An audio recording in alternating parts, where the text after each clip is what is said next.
3 معالق سكر، عليهم ذرة ملح، وعليهم فانيليا.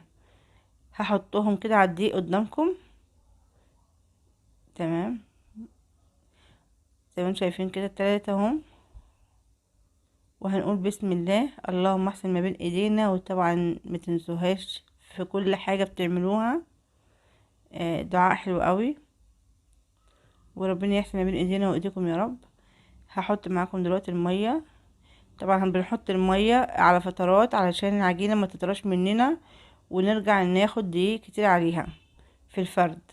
فاحنا لازم نكون حريصين جدا في موضوع المية.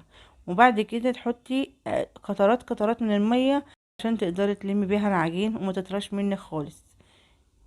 زي ما انتم شايفين كده انا بحط شوية شوية. ودي طريقة العجن، لازم نعجن يا جماعة فيها كويس جدا. معلش كده انا هفضيها قدامكم على